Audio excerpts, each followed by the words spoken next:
we gave to the Sanders family. Ain't nobody drafted Shedeur. Man, what the hell?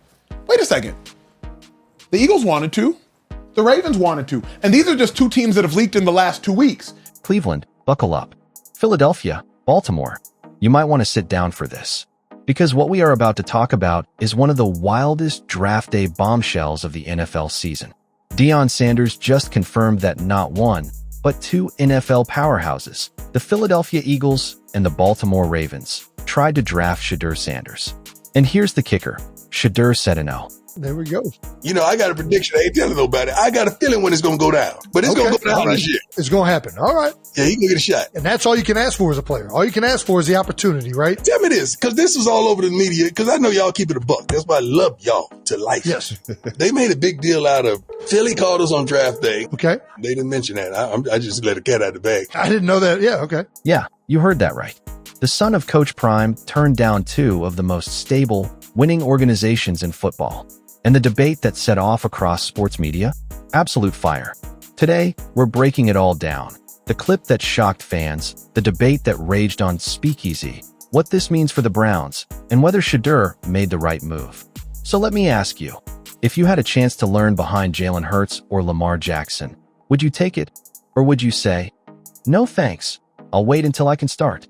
Because that's exactly what Shedeur Sanders did. And now, with Cleveland's season hanging in the balance, with fans begging for Shedeur to start, this choice looks even more dramatic. The Eagles wanted to, the Ravens wanted to. And these are just two teams that have leaked in the last 2 weeks. Now, we know Howie Roseman. Shady again knows him better than I. I don't think this is a lie. And Deion Sanders said it. He said it. So, if Deion said that the Eagles one was true, we can probably assume the Ravens one was true. So how many other teams tried to draft Shedeur and Shedeur said no? There are only about 4 to 6 teams that Shedeur could have gone to and been a day one starter. And the Browns weren't even one of them. We know Howie Roseman. Shady again knows him better than I. I'm never going to act like I know him better, but I got Howie Roseman's number 2. I don't think this is a lie. And Deion Sanders said it. Yeah, he said it. He said it. Yeah. So if Deion said that the Eagles one was true, we can probably assume the Ravens one was true. So how many other teams tried to draft Shedeur and Shedeur said no? There are only about 4 to 6 teams that Shedeur could have gone to and been a day one starter, and the Browns weren't even one of them. So that's why I'm just like, come on, bro. Beggars can't be choosers. And not that Shedeur Sanders is a beggar by any stretch of the imagination, but the NFL is a billion-dollar business. It is a privilege to be a part of the billion-dollar business. Shedeur can ask his older brother Shiloh. The panel was stunned. The audience was stunned. Fans online were stunned. Because this wasn't just about the Browns getting their guy. This was about Shedeur choosing his path in the NFL, something very few rookies ever get to do. Let's slow down and unpack this. The Philadelphia Eagles are a Super Bowl caliber franchise with one of the most stable front offices in the league. Howie Roseman is widely considered a top 5 GM. And Jalen Hurts? A proven franchise QB, MVP finalist, and locker room leader. The Baltimore Ravens? Same deal. Lamar Jackson, a 2-time MVP, one of the most dynamic players in the NFL, and an organization that just made an AFC championship run. So what exactly did Shedeur say no to? Elite coaching staffs that could have groomed him. Top-tier offensive lines that protect their quarterbacks. A winning culture where young QBs typically thrive. I played for Baltimore, so me and Ozzy are cool. So we understood that whole conversation, and he wanted to talk to Shedeur as well as he wanted to talk to me. And I put Shedeur on the phone, and Shedeur, I don't want to say how it went, but how in the world can somebody fault him for saying or thinking, why in the world would I go back up Lamar for 10 more years? For sure. I've never sat on the bench and said, well, I learned a lot today. Instead, he went to Cleveland, a team with a polarizing coach in Kevin Stefanski, a locker room already divided, and a quarterback controversy brewing around Deshaun Watson. This is not a safe choice. This is a high-risk, high-reward bet on himself. On the show, Emmanuel Acho said what many fans were thinking. You just never know where your NFL life is going to take you. Ask Jalen Hurts. He was drafted behind Carson Wentz, who was supposed to be the guy for the next decade, and within a year, Hurts took over. If you're Shedeur and you believe you're that guy, why not go to Philly and take your shot? But Shady McCoy pushed back. Nah. Shedeur is not Jalen Hurts. He's coming in with way more hype. He's not trying to sit behind anybody. He's trying to go where he can start now, or at least compete. He's saying, I'm the guy, I don't want to hold a clipboard for 2 years. And that's where the debate took off. Is Shedeur making a smart business decision, or is he running from competition? Here's the tricky part. History is full of QBs who got buried on depth charts, never got their shot, and faded away. But history is also full of QBs who sat for a year or two, learned from a veteran, and then became superstars. Patrick Mahomes sat behind Alex Smith. Aaron Rodgers sat behind Brett Favre. Jordan Love sat 3 years behind Rodgers, and now he looks like Green Bay's future. So there's a case to be made that sitting isn't the end of the world.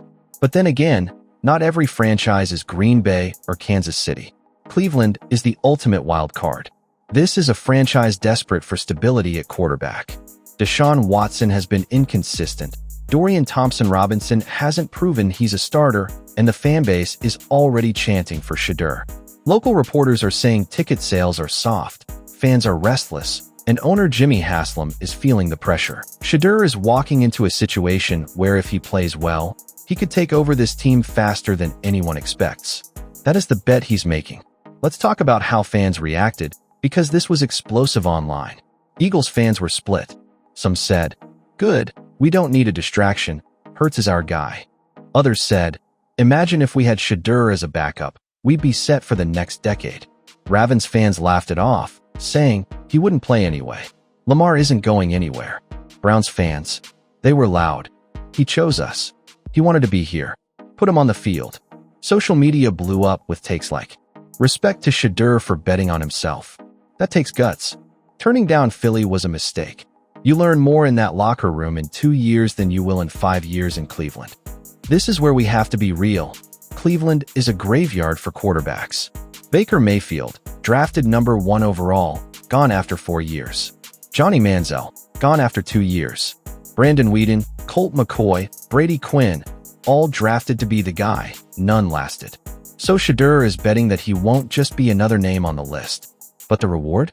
If he succeeds, he becomes the savior of a tortured franchise. And let's not ignore Coach Prime's influence.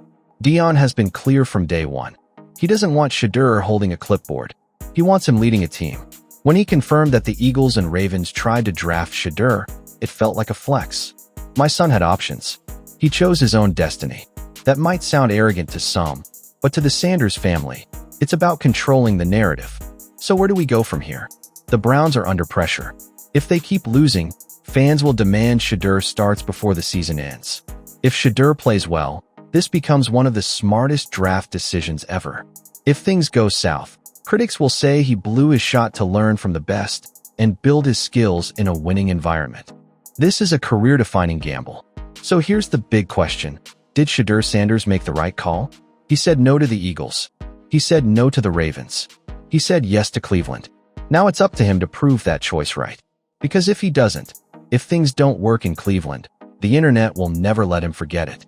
But if he wins, if he turns this team around, then we won't just be talking about Deion Sanders' son. We'll be talking about the man who changed Cleveland football forever.